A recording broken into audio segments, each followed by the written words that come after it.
Welcome to This Week in Hearing. I'm Sherry Eberts. What's on your agenda for March 3rd this year? I'm hoping your plans include celebrating World Hearing Day. For those that aren't familiar with World Hearing Day, it's an annual global advocacy event for raising awareness about hearing loss and promoting the importance of proper ear and hearing care. And it's been sponsored by the World Health Organization each year since 2007. So maybe you're not sure how to mark the day, but today's guests are very well versed in all things related to World Hearing Day, and I'm sure they're going to have some ideas for us. So Dr. Carolina Durr is the technical officer for ear and hearing care at the World Health Organization, and she's also an ENT surgeon from Chile.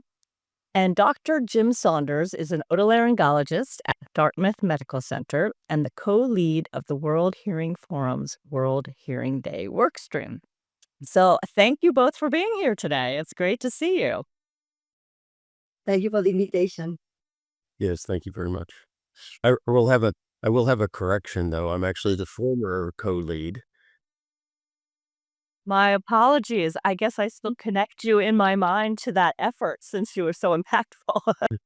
Co-lead emeritus, perhaps. There we go. There we It's my go. pleasure to work with Carolina on the beginning of that work stream. And but we both moved on to other things. Excellent, excellent. Well, so let's talk a little bit about that. How did you both get so involved and care so much about hearing health care? Maybe we start with you, Jim. So I think my journey originally began with some work that I was found myself doing in Nicaragua, and sort of boots on the ground experience, and realizing that there was a huge part of the world population that I was experiencing firsthand that didn't really have access to care. And from that, I spent some time with the American Academy of Otolaryngology, working in the humanitarian health, and later with the international coordinator. And through that, I met a woman named Jackie Clark, who's an audiologist, who was doing similar things in the American Academy of Audiology. And Jackie and I, along with others, Carl White and Joanne Travers, sort of realized that there needed to be an organization to kind of sort of multi-specialty, a cross-specialty organization to kind of support those efforts. And so we formed the Coalition for Global Hearing Health. That was in 2009, I think. And then later that sort of became involved with the WHO, and sort of started working with the World Hearing Day, and kind of what some of the things we're talking about today. So that's my journey. It's been sort of one process after the other. Awesome. And what about you, Carolina? Well, for me, as you said, I'm an ENT surgeon, and after that, I did my fellowship on neurologist and also my PhD. And I have to say, I fell in love with the topic because it's not just a technical topic. It's when you work with people with hearing loss, you get to be involved in their day-to-day uh, problems in with their families, with their friends, with their jobs, with their school. So for me, it was fantastic. I really felt that was my place to work on. Afterwards, I did my diploma in audiology, and in Chile, I was always connected to the public health system. Actually, not that far ago, until 2023, let's say 2 years and a half ago, I was the head of a cochlear implant program in a public pediatric hospital in Chile. So I'm coming from the field. And in some point, I was called from WHO, and they said, come with us and support us in this task. So my career, if you want, is not the classical one for a person that works at a UN agency. But what I can say is my passion for this topic. It drives me to be every day more committed, and I'm convinced that the work we do, like working in day, for example, is very important in order to move forward the agenda and to change the paradigm of access to care in ear and hearing care. I love that. I love that both of you sort of came from different directions and found yourself working, either at or with the World Health Organization and the World Hearing Forum. And I think it's great to just take that holistic approach and not just have, necessarily one path into this area, because when we have diverse perspectives, it really just brings a lot of added value. So it's wonderful to hear all the different ways that you got involved with this. So let's talk a little bit more about World Hearing Day. So how did that come about? What's the purpose of it? Why should we be excited about this? Yeah, as you said, I believe 2007. I couldn't remember exactly how far back Yeah. far back it went. So this had been going on for many, many years, but really was, I think, and Carolina, I'd be interested in your thoughts about this. I think it was really with the formation of the World Hearing Forum and the sort of having a dedicated sort of task. So when the World Hearing Forum was sort of coming together, we divided up into 4 or 5 sort of buckets of things that people were interested in, now called work streams, and I think it's really with that and really sort of, bringing in people both from at the WHO and from without, from professional organizations and people that were stakeholders and actively engaged. That's really, we saw, an uptake in World Hearing Day activities just literally skyrocketed. It was like an exponential curve in around, 2017, 18, somewhere around in there, isn't it? I think that's about when that all happened. I honestly couldn't remember all of the dates. And so, the number of participating, um events, a number of celebrations, went, from, maybe 100 up to 6, 700, over the course of those years. It was really a remarkable rise, and I think that's a lot speaks very strongly for this sort of collaboration between private citizens, professional organizations, and the WHO, and sort of everybody coming together to make that a reality. And anything you want to Carolina, add, what do you Carolina? I'd be interested in Yeah, your yeah. Actually, yeah, I at the time when everything started, I was part of the meetings as a stakeholders. I wasn't still part of the WHO staff. So yeah, and that started, let's say 2017 or something like that, with preparation meetings to put everything together for the Working Forum. That started in 2019. After that Working Forum, I agree with Jim. I agree with you. It's a before and after, because Working Forum gave Working Day like a very big injection of energy to start being more global. And I can't. I need to say this. Shari, why is 3 of March Working Day? Do you know why is that day? Why? No, I. Well, okay, well, 3 of March. March is month 3, so you have 2 years. That's the reason. So nobody forget, 3 of March is working day, 2 years. And yeah, we started working at the time. I was part of the work stream, of the working day work stream and the working forum, and we started working in order to have more activities in more countries. And we have this beautiful graphic where you can see before and after 2019 the number of activities around the world. No. Actually, duplicated or triplicated, I don't know, but it was like an explosion. Mm. And yeah, until today, I think the word stream is very important on that. A good explosion. Good explosion, yeah. Usually the explosions aren't necessarily good, but this was a good one. When Exactly. Yeah, when you think about those, 6, 700 different activities, each activity, engaging, hundreds, if not thousands of people, then literally that message is getting out to, hundreds of thousands of people, every year. So it's really remarkable. I think it's one of the most important things that we do. Yeah, and it's very powerful as an advocacy tool.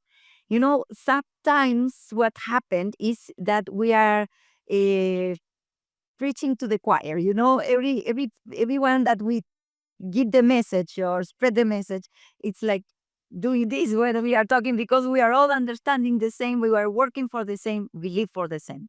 So, but we need to go further. We need to go outside our small group, our niche, and reach the rest of the society, policymaker, other health workers outside audiologists or ENTs, and spread the message with them, and like invite them to join us in this, journey to give access to care to people in order to for them to cover their needs in ear and hearing care. And just regular people too, right? Because I think hearing health and hearing loss is just so misunderstood by people. They don't necessarily understand what that experience is like. Are you deaf? Are you signing? Or why can you hear in this environment and not that environment? And so it's really just a way to have a conversation about hearing loss and just bring it to the forefront so that people can actually think about it for a little bit, for maybe that one day, and maybe it carries over into their life with just a little bit more understanding and awareness. So that's one of my favorite parts about it as well. Yeah.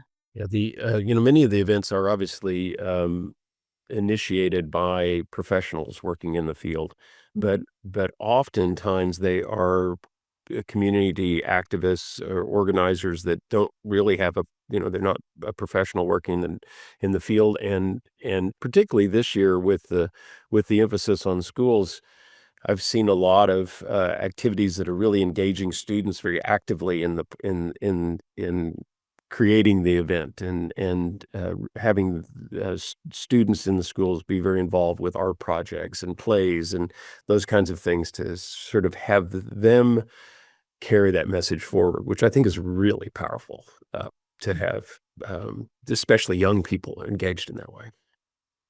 Yeah, and it's not necessarily to organize a very big activity with fashion things and very expensive. Everything is important. A small activity, a little webinar, maybe, I don't know, a flyer at the school, or everything counts here. And this year is the topic is so important because to be able to hear connect you to school in terms of being able to learn. Learning in a regular school is so connected to have the possibility of hearing. And that's why this is the theme this year. And we're promoting a school screening as a main thing, to be there, to be accessible for all students, and also to have included ear and hearing care in health systems related to school age children. Yeah. So the theme this year, I guess, is the official name is From Communities to Classrooms, Hearing Care for All Children, and I love that. But every year there's a different theme. So how do you come up with these themes, and how do you move them around from year to year? Well, our themes are always evidence based. That's very important to know. Also, all the key messages, all the materials we develop are evidence based. And how we decide on the theme is related to all the input we have from different areas.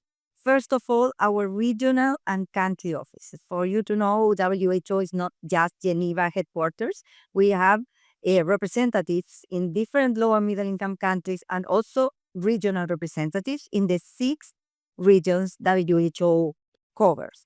And we take their inputs. Of course, we also take the input of our network, which is the World Hearing Forum, and all the stakeholders. And with all that information, we evaluate the need of what we need to promote that year. We need to push to grow that year.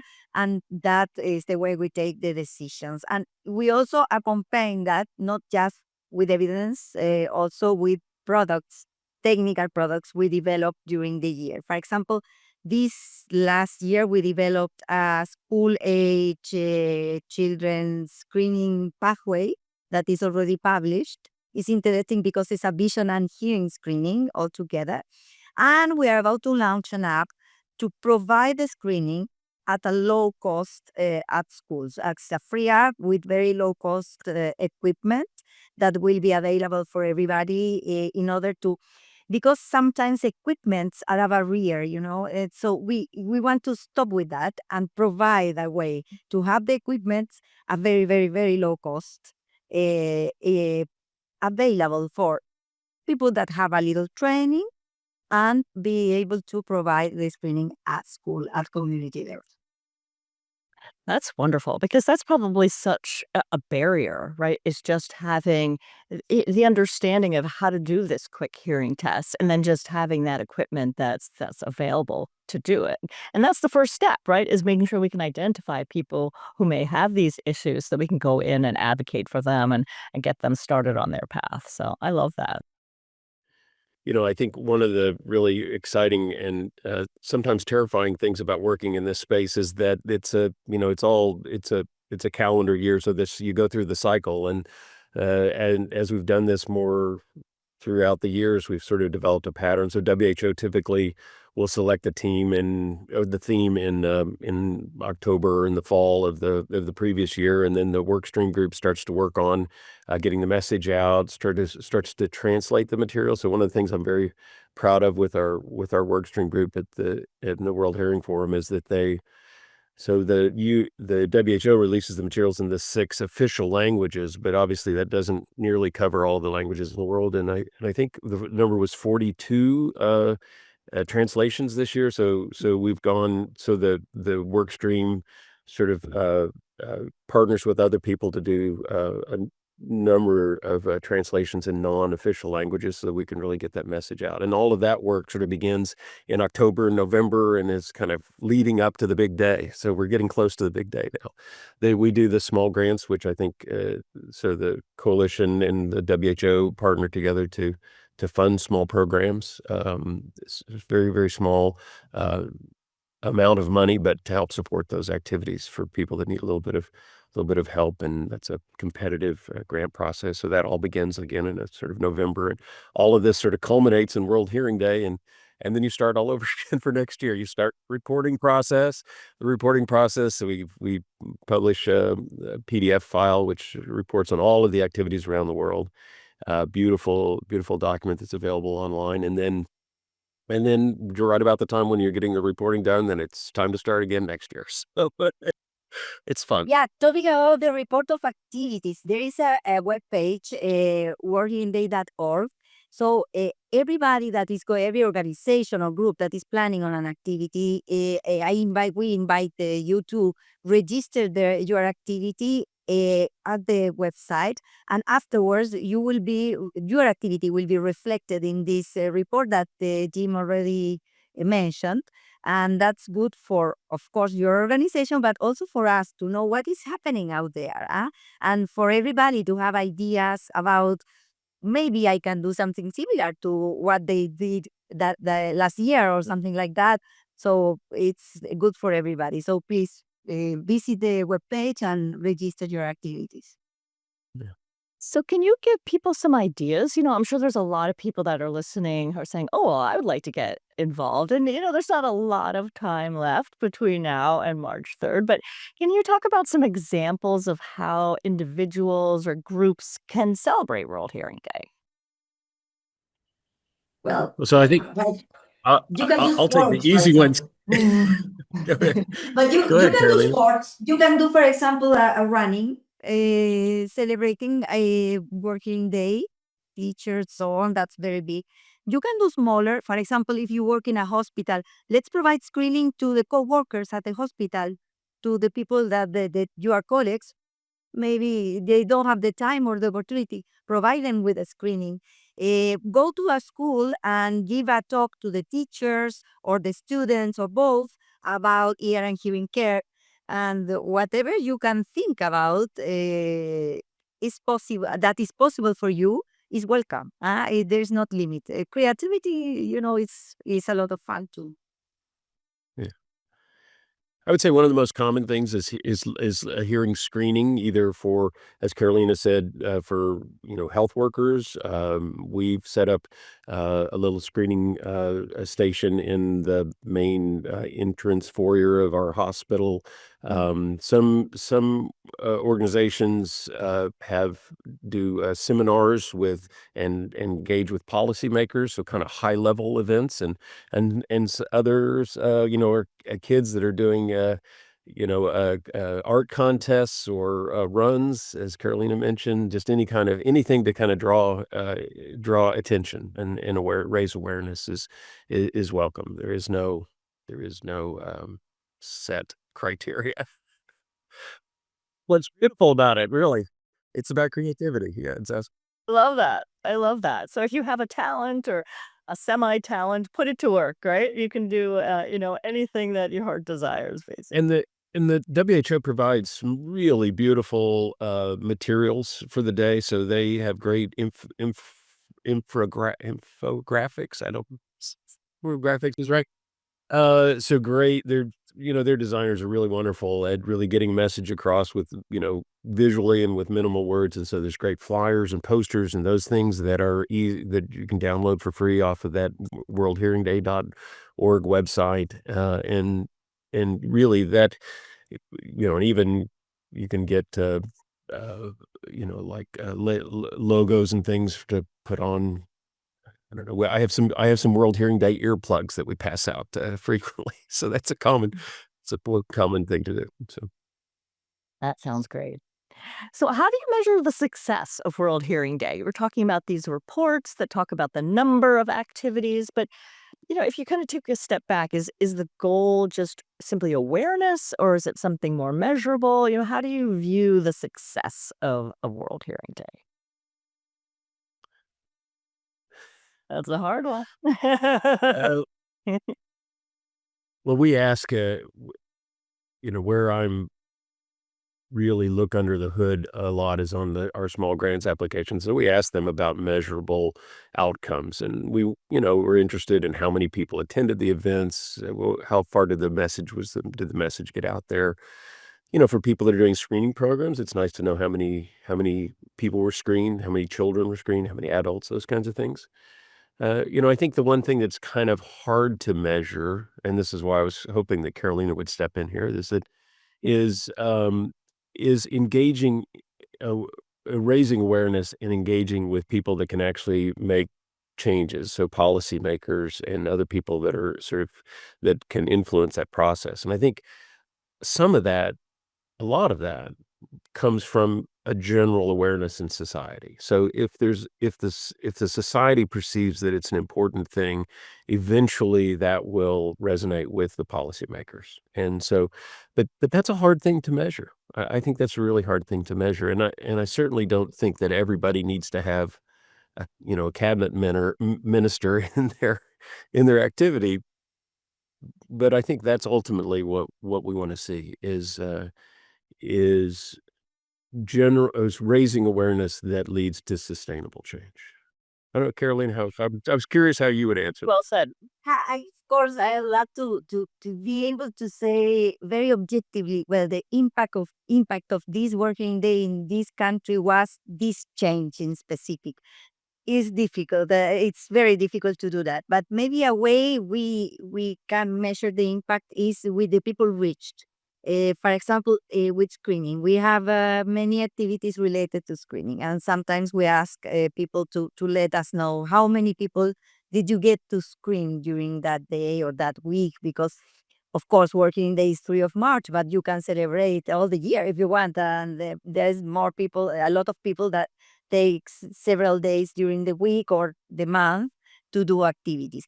So yeah, the people reached not just through screening, reached in general with the event. That's also a way to create the impact we want, but not really to measure it. To measure it in changes. Hopefully, there are more changes than we are able to register. That's my thinking.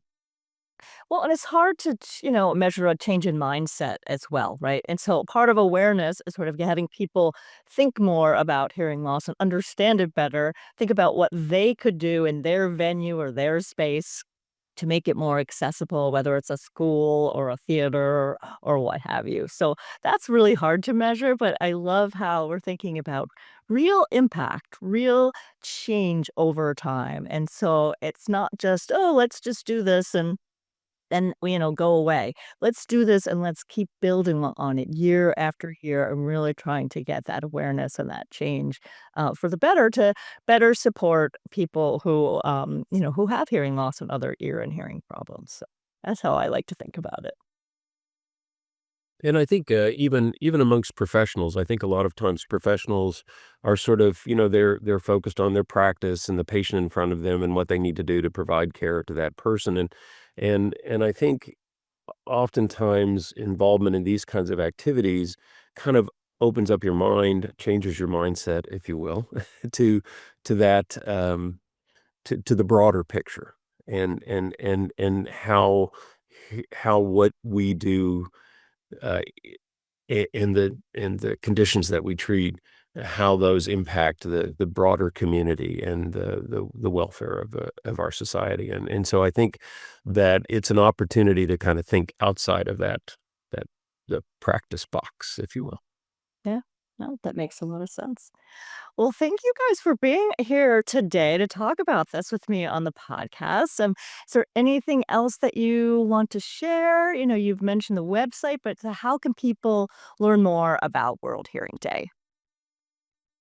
Well, workingday.org has everything. Also, you can find the information at the WHO webpage. Looking for, you can put in your server Working Day WHO, and you will get to our pages too. And there you will have a web page specifically for Working Day this year, Working Day 2026. And just to say, let's celebrate Working Day. Let's be inclusive. Let's discuss about how hearing loss with access to rehabilitation, with access to care, is just another, let's say, characteristic of people, nothing else. And let's look at it as part of life, not as something different. Excellent. Well said. We're I worldhearingday.org. That's how you find out more. Everything you need is right there. Register, download materials. It's all right there. So, Excellent. Well, thank you again, Carolina and Jim. Let's hope for a great, successful World Hearing Day this year and for many years to come. So thanks so much for being here. thank you, Sharon. Thank you. Happy World Hearing Day.